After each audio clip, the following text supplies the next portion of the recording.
प्रिय श्रोतागण, क्या आपने कभी सोचा है कि वर्ष में केवल 2 बार आने वाला नवरात्रि का ये पावन समय इतना शक्तिशाली क्यों माना जाता है? क्यों कहा जाता है कि इन 9 रातों में स्वयं आदि शक्ति माँ दुर्गा पृथ्वी पर उतरती हैं और अपने भक्तों के जीवन की दिशा बदल देती हैं? और क्यों शास्त्रों में ये भी लिखा है कि यदि कोई भक्त नवरात्रि की कथा को पूरी श्रद्धा और ध्यान से सुनता है तो उसके जीवन की सबसे बड़ी बाधाएं भी धीरे धीरे समाप्त होने लगती हैं। लेकिन आज मैं आपको जो कथा सुनाने जा रहा हूँ वो केवल एक साधारण कथा नहीं है। ये उस दिव्य रहस्य की कथा है जो माँ शैलपुत्री से जुड़ा हुआ है। नवरात्रि के पहले दिन पूरे ब्रह्मांड में एक विशेष ऊर्जा जागृत होती है। ये ऊर्जा माँ शैलपुत्री की ऊर्जा होती है और ये वही शक्ति है जो मनुष्य के जीवन में स्थिरता, साहस और आध्यात्मिक जागरण लेकर आती है। प्रिय श्रोतागण, अब आप सोच रहे होंगे कि माँ शैलपुत्री आखिर कौन है और नवरात्रि के पहले दिन उनकी पूजा ही क्यों की जाती है? ध्यान से सुनिए, ये केवल कथा नहीं है, ये वो रहस्य है जो हजारों वर्षों से ऋषि मुनियों द्वारा गुप्त रखा गया है। माँ शैलपुत्री दरअसल आदि शक्ति का प्रथम स्वरूप है। उनका नाम 2 शब्दों से मिलकर बना है, शैल अर्थात पर्वत और पुत्री अर्थात बेटी, इसलिए उन्हें पर्वतराज हिमालय की पुत्री कहा जाता है। लेकिन माँ शैलपुत्री की कथा केवल हिमालय की पुत्री होने की कथा नहीं है। इसके पीछे छिपा हुआ है एक गहरा आध्यात्मिक रहस्य। बहुत समय पहले जब सृष्टि में अधर्म बढ़ने लगा था, जब मनुष्य अहंकार, लोभ और स्वार्थ में डूबने लगा था, तब देवताओं ने मिलकर आदि शक्ति का स्मरण किया और उसी समय एक दिव्य शक्ति पृथ्वी पर अवतरित हुई। वही शक्ति बाद में माँ शैलपुत्री के रूप में जानी गई। लेकिन प्रिय श्रोतागण, माँ शैलपुत्री की कथा यहाँ से शुरू नहीं होती। इस कथा की शुरुआत होती है एक ऐसे दर्द से जिसने स्वयं देवताओं को भी हिला दिया था। ये कथा शुरू होती है माँ सती से। हाँ, वही सती जो भगवान शिव की पहली पत्नी थी। सती जो अपने पिता राजा दक्ष की पुत्री थी और जिनका हृदय केवल और केवल भगवान शिव के प्रेम से भरा हुआ था। लेकिन एक दिन ऐसी घटना हुई जिसने पूरे ब्रह्मांड को कंपा दिया। राजा दक्ष ने एक विशाल यज्ञ का आयोजन किया। उस यज्ञ में सभी देवताओं को आमंत्रित किया गया, लेकिन उन्होंने जानबूझकर भगवान शिव को आमंत्रित नहीं किया, क्योंकि उनके हृदय में शिव के प्रति अहंकार और घृणा थी। जब ये बात माँ सती को पता चली तो उनके हृदय में गहरा दर्द उठा। उन्होंने भगवान शिव से कहा, स्वामी, मेरे पिता के यहाँ इतना बड़ा यज्ञ हो रहा है, क्या मुझे वहाँ जाने की अनुमति है? भगवान शिव सब कुछ जानते थे। उन्होंने शांत स्वर में कहा, देवी, जहाँ आपका सम्मान ना हो वहाँ जाना उचित नहीं। लेकिन पुत्री का हृदय पिता के प्रति स्नेह से भरा होता है। सती ने सोचा, मैं उनकी पुत्री हूँ, मुझे कौन अपमानित करेगा? और वे यज्ञ स्थल पर चली गई। लेकिन जैसे ही वे वहां पहुंची, उन्होंने देखा कि वहां उपस्थित कोई भी देवता उनका स्वागत नहीं कर रहा। उनके पिता राजा दक्ष ने भी उनकी ओर तिरस्कार से देखा और फिर उन्होंने भगवान शिव का अपमान करना शुरू कर दिया। प्रिय श्रोतागण, कल्पना कीजिए, एक पत्नी के लिए अपने पति का अपमान सुनना कितना पीड़ादायक होता है। माँ सती का हृदय टूट चुका था, उनकी आंखों में आंसू थे और उसी क्षण उन्होंने एक निर्णय लिया। उन्होंने कहा, जिस शरीर को ऐसे पिता ने जन्म दिया है जो मेरे प्रभु का अपमान करता है, उस शरीर में रहना मेरे लिए पाप है। और फिर उन्होंने यज्ञ की अग्नि में स्वयं को समर्पित कर दिया। पूरा ब्रह्मांड उस क्षण शोक में डूब गया। जब भगवान शिव को यह समाचार मिला तो उनका क्रोध असीम हो गया। उन्होंने अपने जटाओं से वीरभद्र को उत्पन्न किया और वीरभद्र ने राजा दक्ष के यज्ञ को नष्ट कर दिया। लेकिन प्रिय श्रोतागण, ये कथा यही समाप्त नहीं होती, क्योंकि माँ सती का शरीर भले ही अग्नि में समर्पित हो गया था, लेकिन उनकी आत्मा फिर से जन्म लेने वाली थी। और वही आत्मा बाद में जन्म लेती है पर्वतराज हिमालय के घर, और उसी दिव्य जन्म के साथ प्रकट होती हैं माँ शैलपुत्री। लेकिन माँ शैलपुत्री का जन्म सिर्फ एक पुनर्जन्म नहीं था, ये पूरे ब्रह्मांड के लिए एक नई शुरुआत थी। और यहीं से शुरू होती है एक ऐसी कथा जिसमें भक्ति की परीक्षा होगी, अहंकार टूटेगा और अंत में माँ शैलपुत्री स्वयं अपने भक्त को दर्शन देंगी। लेकिन उससे पहले प्रिय श्रोतागण, यदि आप भी माँ दुर्गा के सच्चे भक्त हैं तो इस कथा को आगे बढ़ाने से पहले एक छोटा सा संकल्प लीजिए। वीडियो को अभी लाइक कीजिए, चैनल को सब्सक्राइब कीजिए और कमेंट में लिखिए जय माता दी। प्रिय श्रोतागण, गहरी सांस लीजिए और अपने मन में माँ दुर्गा का स्मरण कीजिए, क्योंकि जो कथा अब आप सुनने जा रहे हैं वो केवल इतिहास नहीं है, वो उस सत्य की कथा है जो आज भी हर भक्त के जीवन में घट सकता है। ध्यान से सुनिए। ये कथा है हजारों वर्ष पहले की।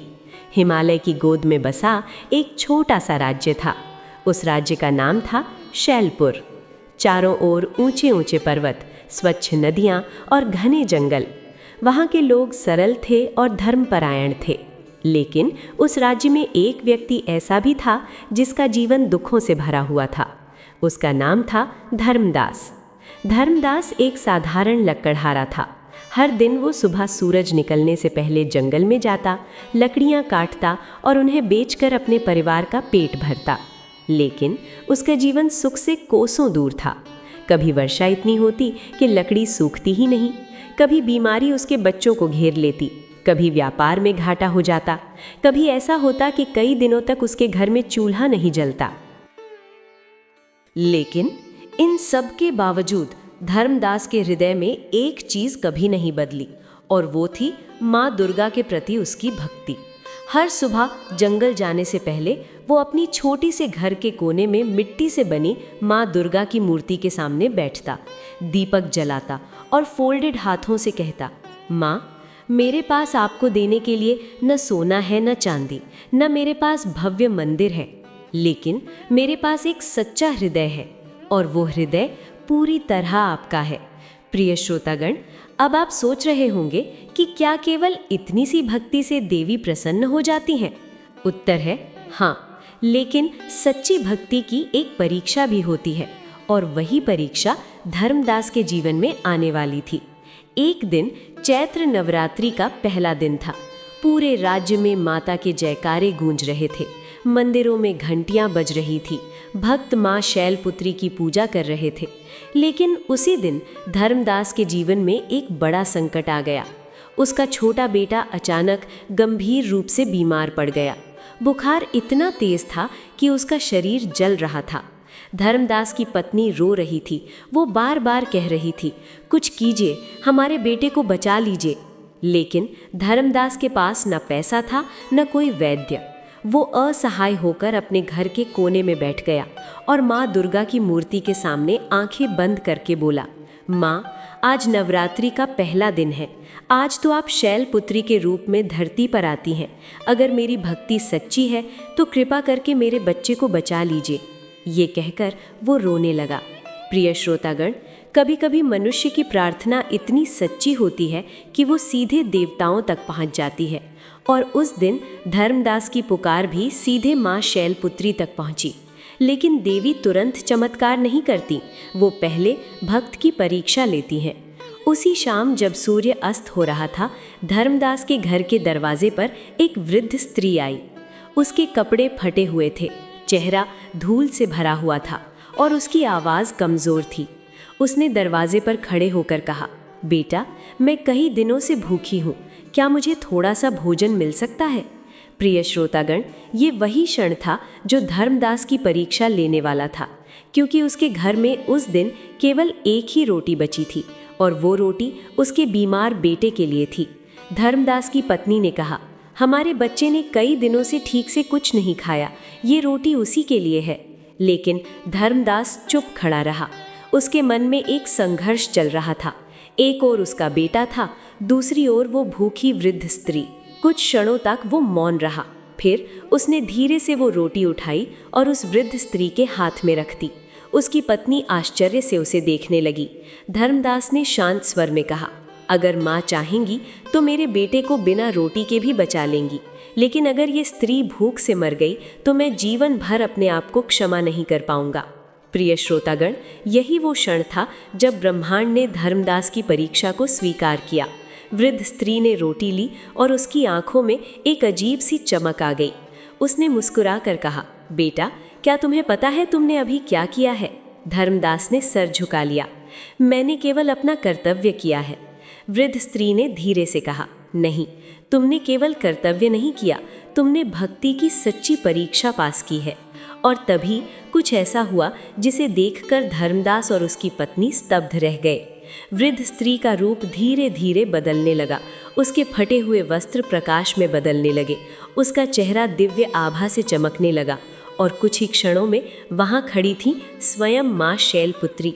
उनके सिर पर अर्धचंद्र था, एक हाथ में त्रिशूल और दूसरे हाथ में कमल। उनका वाहन वृषभ था। पूरा घर दिव्य प्रकाश से भर गया। धर्मदास भूमि पर गिर पड़ा। उसकी आंखों से आंसू बह रहे थे। वो कांपती आवाज में बोला, माँ, क्या सच में आप मेरे सामने हैं? माँ शैलपुत्री ने मुस्कुरा कर कहा, हाँ पुत्र, मैं तुम्हारी भक्ति से प्रसन्न हूँ।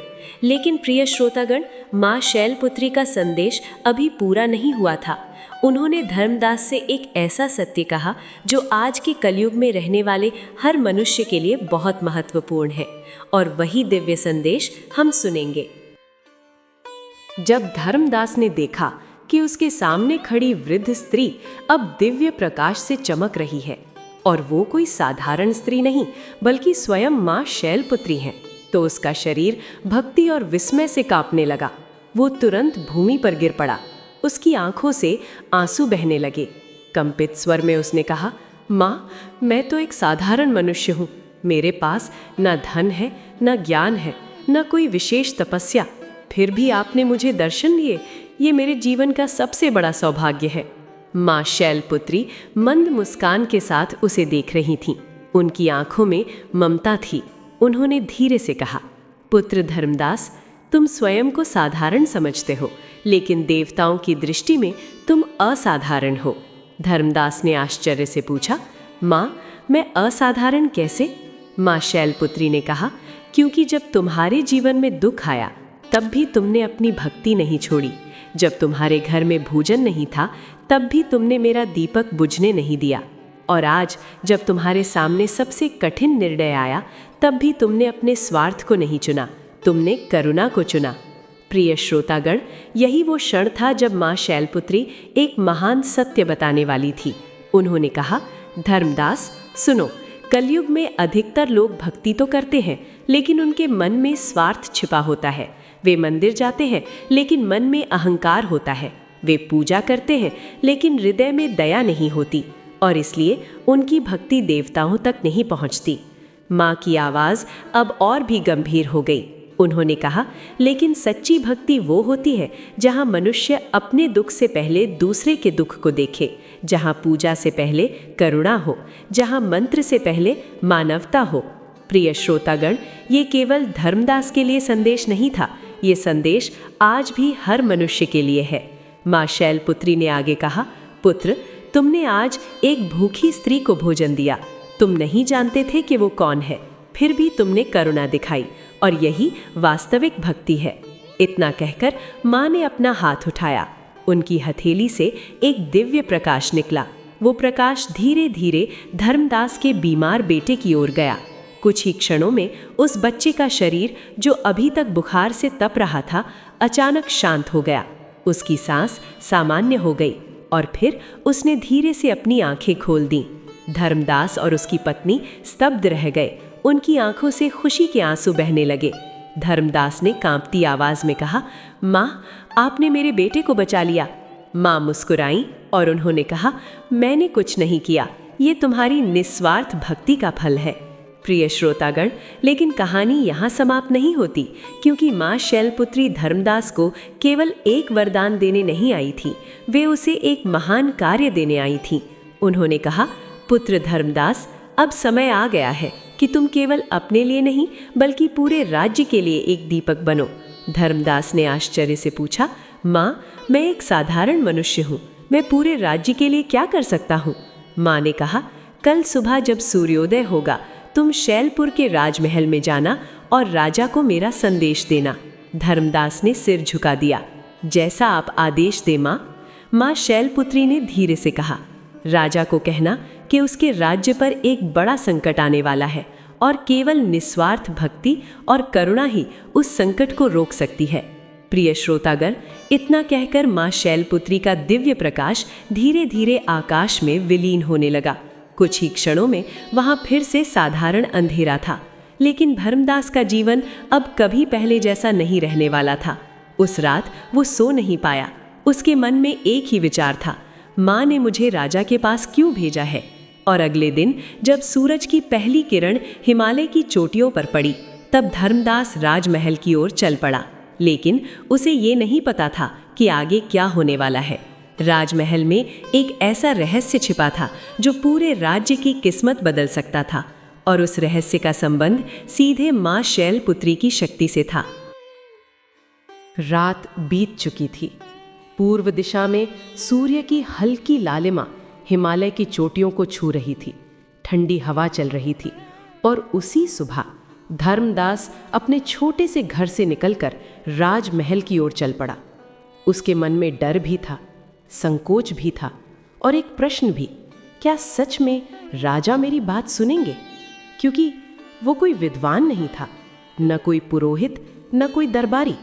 वो तो केवल एक साधारण लकड़हारा था, लेकिन उसके मन में मां शैलपुत्री का आदेश था, और जब मनुष्य के भीतर देवी का आदेश होता है तो उसके कदम स्वयं रास्ता बना लेते हैं। प्रिय श्रोतागण, धीरे धीरे चलते हुए धर्मदास राजमहल के विशाल द्वार तक पहुंचा। महल बहुत भव्य था। ऊंची दीवारें, विशाल स्तंभ, सैनिकों की लंबी कतार। ऐसा लगता था मानो पूरा राज्य उसी महल के चारों ओर घूमता हो। धर्मदास थोड़ा संकोच करते हुए द्वार के पास पहुंचा। एक सैनिक ने उसे रोक लिया। कौन हो तुम?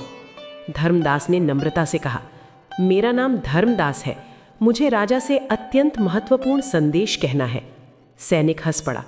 राजा से मिलना इतना आसान नहीं होता, पहले अपनी हैसियत देखो।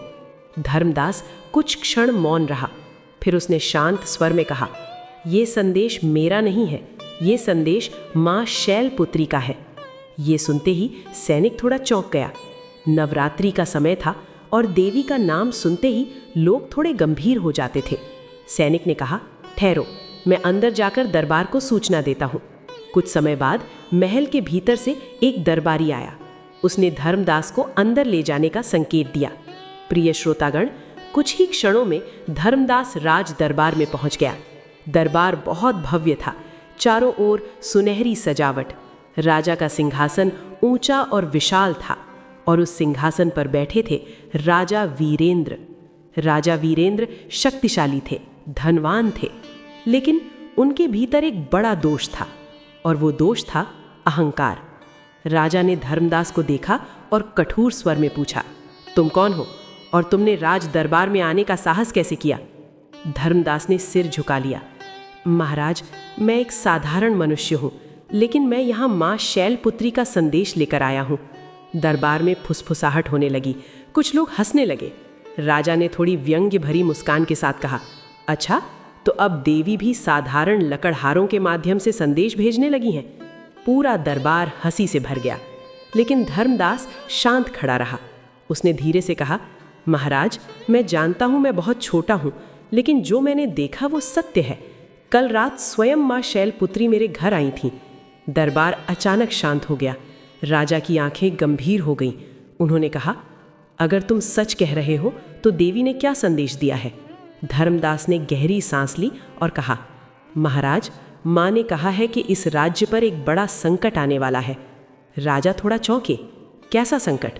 धर्मदास ने कहा, यदि राज्य में अहंकार बढ़ता रहा, यदि गरीबों की पुकार अनसुनी होती रही, यदि करुणा समाप्त हो गई, तो प्रकृति स्वयं इस राज्य को चेतावनी देगी। दरबार में फिर से फुसफुसाहट शुरू हो गई। कुछ लोग धर्मदास को पागल समझने लगे। राजा का चेहरा अब कठोर हो गया। उन्होंने कहा, क्या तुम मुझे धर्म का पाठ पढ़ाने आए हो? धर्मदास ने तुरंत सिर झुका दिया। नहीं महाराज, मैं केवल वही कह रहा हूं जो मां ने कहा। प्रिय श्रोतागण, अब वो क्षण आने वाला था जो पूरे राज्य की दिशा बदल सकता था। अचानक आकाश में घने बादल छा गए। दरबार के बाहर तेज हवाएं चलने लगी। कुछ ही क्षणों में बिजली कड़कने लगी। पूरा महल कांपने लगा। दरबार के लोग घबराने लगे। राजा भी अचानक चिंतित हो गए। उसी समय महल के बाहर से एक सैनिक दौड़ता हुआ आया। उसने घबरा कर कहा, महाराज, पर्वत से एक विशाल भूस्खलन शुरू हो गया है। पत्थर और मिट्टी तेजी से राज्य की ओर बढ़ रहे हैं। दरबार में अफरा तफरी मच गई। लोग समझ गए कि ये कोई साधारण घटना नहीं है। राजा की आंखें धीरे धीरे धर्मदास की ओर मुड़ी। अब उनके चेहरे पर अहंकार नहीं था, बल्कि भय था। उन्होंने धीमे स्वर में पूछा, क्या ये वही संकट है जिसके बारे में तुमने कहा था? धर्मदास ने शांत स्वर में कहा, हाँ महाराज, लेकिन माँ शैलपुत्री ने यह भी कहा था कि इस संकट को रोका जा सकता है। राजा ने तुरंत पूछा, कैसे? धर्मदास ने धीरे से कहा, जब राजा स्वयं अपने अहंकार को त्याग कर माँ शैलपुत्री से सच्चे हृदय से प्रार्थना करेगा। प्रिय श्रोतागण, अब कथा उस क्षण पर पहुंच चुकी है जहां मनुष्य का अहंकार और ईश्वर की कृपा आमने सामने खड़े हैं। राजमहल के बाहर भयावह गर्जना हो रही थी। पर्वत से टूटते हुए विशाल पत्थरों की आवाज धरती को कंपा रही थी। लोग भयभीत थे। कुछ लोग मंदिरों की ओर भाग रहे थे। कुछ लोग अपने परिवारों को लेकर राज्य से बाहर जाने का प्रयास कर रहे थे। पूरा शैलपुर राज्य एक भयानक संकट की छाया में डूब चुका था और उसी समय राज दरबार के बीचों बीच राजा वीरेंद्र मौन खड़े थे। उनकी आंखें धर्मदास की ओर थीं। कुछ ही समय पहले जिस व्यक्ति को वे तुच्छ समझ रहे थे, आज वही व्यक्ति उनके सामने सत्य बनकर खड़ा था। राजा का हृदय धीरे धीरे बदलने लगा। उन्होंने भारी स्वर में पूछा, धर्मदास, क्या सच में माँ शैलपुत्री हमारे राज्य को बचा सकती हैं? धर्मदास ने शांत स्वर में कहा, महाराज, देवी तो सदा से करुणामयी है, लेकिन उनकी कृपा वहीं उतरती है जहां अहंकार समाप्त हो जाता है। दरबार में गहरा मौन छा गया। राजा ने धीरे धीरे अपने सिंहासन से उठना शुरू किया। ये वही राजा था जो कुछ समय पहले अपनी शक्ति और वैभव पर गर्व करता था, लेकिन अब उसके कदमों में विनम्रता थी। उन्होंने कहा, अगर मेरे अहंकार के कारण मेरे राज्य के लोग संकट में हैं, तो मुझे अपने अहंकार का त्याग करना होगा। प्रिय श्रोतागण, इतना कहकर राजा वीरेंद्र सिंहासन से नीचे उतर आए। पूरा दरबार आश्चर्य से उन्हें देख रहा था। राजा धीरे धीरे धर्मदास के सामने आए और फिर उन्होंने ऐसा किया जिसकी किसी ने कल्पना भी नहीं की थी। उन्होंने धर्मदास के चरणों को स्पर्श किया। पूरा दरबार स्तब्ध रह गया। राजा ने कहा, धर्मदास, आज से तुम मेरे लिए सिर्फ एक साधारण मनुष्य नहीं हो, तुम उस देवी के दूत हो जिसने मुझे मेरी भूल का एहसास कराया। धर्मदास घबरा गया। उसने तुरंत राजा को उठाया। महाराज, मैं तो केवल माँ का सेवक हूँ। उसी समय आकाश में बिजली की तेज चमक हुई। हवा और भी तेज हो गई। महल के बाहर से लोगों की चीखें सुनाई देने लगी। भूस्खलन और तेज हो गया था। राजा ने घबराकर कहा, धर्मदास, अब हमें क्या करना चाहिए? धर्मदास ने गंभीर स्वर में कहा, महाराज, अब हमें माँ शैलपुत्री की शरण में जाना होगा। राजा ने तुरंत आदेश दिया। सभी लोग राज्य के मुख्य मंदिर में चले। कुछ ही समय में राजा, मंत्री, सैनिक और राज्य के लोग सब मिलकर माँ दुर्गा के प्राचीन मंदिर में पहुंच गए। मंदिर के अंदर घंटियों की ध्वनि गूंज रही थी, दीपक जल रहे थे और मंदिर के गर्भगृह में माँ शैलपुत्री की मूर्ति दिव्य प्रकाश से चमक रही थी। राजा धीरे धीरे मूर्ति के सामने पहुंचे। उनकी आंखों में पश्चाताप था। उन्होंने हाथ जोड़कर कहा, हे माँ, मैंने जीवन भर अपने वैभव और शक्ति पर गर्व किया। मैंने अपने राज्य के लोगों के दुख को उतना महत्व नहीं दिया जितना देना चाहिए था। यदि मेरे अहंकार के कारण आज ये संकट आया है तो मैं आपसे क्षमा मांगता हूँ। राजा की आवाज़ कांप रही थी। उन्होंने कहा, माँ, आज से मैं प्रण करता हूँ कि इस राज्य में कभी किसी गरीब की पुकार अनसुनी नहीं होगी, कभी किसी भूखे को भोजन के बिना नहीं सोना पड़ेगा और मैं अपने जीवन को आपकी सेवा में समर्पित कर दूंगा। प्रिय श्रोतागण, राजा के इन शब्दों में अब सच्चाई थी और जब मनुष्य का पश्चाताप सच्चा होता है तो देवी की करुणा बहुत जल्दी प्रकट होती है। उसी क्षण मंदिर के अंदर एक अद्भुत प्रकाश फैलने लगा। दीपक की लौ अचानक तेज हो गई और फिर माँ शैलपुत्री की मूर्ति से दिव्य प्रकाश निकलने लगा। पूरा मंदिर उस प्रकाश से भर गया। लोगों की आंखें आश्चर्य से फैल गई और कुछ ही क्षणों में मूर्ति के सामने एक दिव्य स्वर गूंज उठा, राजन, तुम्हारा पश्चाताप सत्य है। पूरा मंदिर मौन हो गया। लोग समझ गए ये कोई साधारण आवाज नहीं थी, ये स्वयं माँ शैलपुत्री की दिव्य वाणी थी। उन्होंने कहा, मनुष्य का सबसे बड़ा शत्रु उसका अहंकार होता है और जब वो अहंकार टूट जाता है तभी सच्ची भक्ति जन्म लेती है। माँ की आवाज़ और भी करुणामयी हो गई। राजन, तुम्हारी विनम्रता के कारण मैं इस राज्य को इस संकट से मुक्त करती हूँ। इतना कहते ही मंदिर के बाहर गर्जना धीरे धीरे शांत होने लगी। तेज हवाएं धीरे धीरे थम गई। कुछ समय बाद एक सैनिक दौड़ता हुआ आया। उसने उत्साह से कहा, महाराज, भूस्खलन रुक गया है, पर्वत शांत हो गया है। पूरा मंदिर जयकारों से गूंज उठा। जय माँ दुर्गा, जय माँ शैलपुत्री। लोगों की आंखों में खुशी के आंसू थे। राजा वीरेंद्र भूमि पर झुक गए। धर्मदास की आंखों से भी भक्ति के आंसू बह रहे थे। प्रिय श्रोतागण, उस दिन के बाद शैलपुर राज्य हमेशा के लिए बदल गया। राजा और भी दयालु हो गए। राज्य में गरीबों की सेवा होने लगी और धर्मदास, उसे लोग एक महान भक्त के रूप में सम्मान देने लगे। लेकिन माँ शैलपुत्री का सबसे बड़ा संदेश अभी बाकी है। वो संदेश जो कलयुग में रहने वाले हर मनुष्य के लिए बहुत महत्वपूर्ण है, और वही दिव्य संदेश। प्रिय श्रोतागण, अब कथा अपने अंतिम और सबसे पवित्र क्षण की ओर बढ़ रही है, जिस क्षण का अर्थ केवल शैलपुर राज्य के लिए ही नहीं बल्कि हम सबके जीवन के लिए भी बहुत गहरा है। मंदिर के अंदर माँ शैलपुत्री की दिव्य वाणी अभी भी गूंज रही थी। पूरा वातावरण भक्ति से भर चुका था।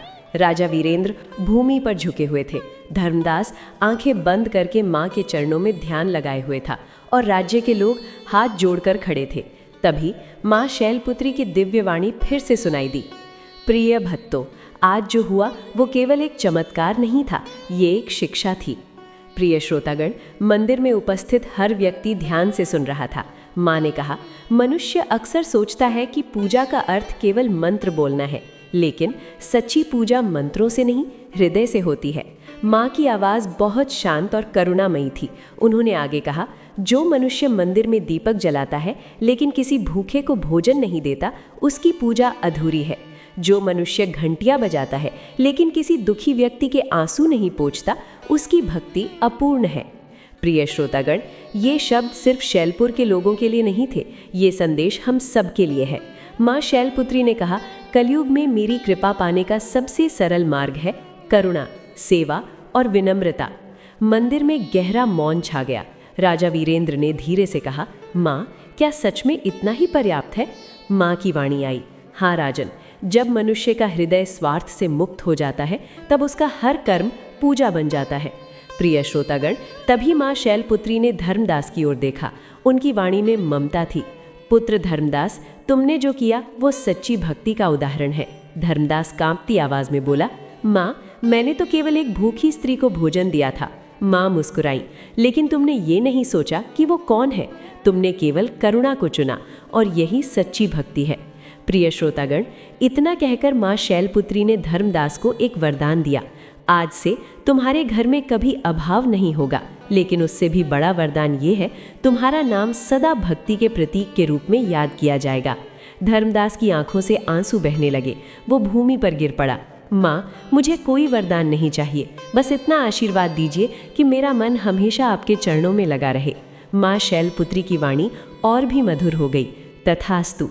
प्रिय श्रोतागण, कुछ ही क्षणों बाद मंदिर का दिव्य प्रकाश धीरे धीरे शांत होने लगा। माँ की वाणी धीरे धीरे विलीन हो गई। लेकिन उस दिन के बाद शैलपुर राज्य का जीवन पूरी तरह बदल गया। राजा वीरेंद्र एक दयालु और धर्मपरायण राजा बन गए। राज्य में गरीबों के लिए भोजनालय खोले गए। किसी भी भूखे को भोजन के बिना नहीं रहने दिया गया। और हर वर्ष चैत्र नवरात्रि के पहले दिन पूरा राज्य माँ शैलपुत्री की पूजा करता था। धर्मदास, वो अब भी उसी छोटे से घर में रहता था, लेकिन उसके हृदय में अब केवल एक ही संपत्ति थी, माँ की कृपा। प्रिय श्रोतागण, अब आप समझ गए होंगे कि नवरात्रि का पहला दिन इतना पवित्र क्यों माना जाता है। माँ शैलपुत्री केवल शक्ति की देवी नहीं है, वे हमें सिखाती हैं, जीवन की शुरुआत विनम्रता से करो, भक्ति की शुरुआत करुणा से करो और हर कर्म को ईश्वर को समर्पित कर दो। प्रिय श्रोतागण, यदि आपने ये पूरी कथा श्रद्धा से सुनी है तो ये केवल कथा सुनना नहीं है, ये एक आध्यात्मिक संकल्प है। अब मैं आपसे एक छोटा सा अनुरोध करता हूँ। यदि आपके हृदय में माँ दुर्गा के लिए सच्ची श्रद्धा है तो वीडियो को अभी लाइक कीजिए, चैनल को सब्सक्राइब कीजिए और कमेंट में लिखिए जय माँ शैलपुत्री और अपने मन में एक बार ये मंत्र अवश्य बोलिए, ओम देवी शैलपुत्र्यै नमः। जो भी भक्त नवरात्रि के पहले दिन माँ शैलपुत्री का स्मरण करता है, उसकी जीवन में स्थिरता आती है, उसका मन भक्ति में लगने लगता है और धीरे धीरे उसके जीवन से भय और बाधाएं दूर होने लगती हैं। इसी कामना के साथ माँ शैलपुत्री आपके जीवन में सुख, शांति और भक्ति भर दें। आपका घर आनंद से भर जाए और आपका हृदय हमेशा माँ के चरणों में लगा रहे। जय माता दी।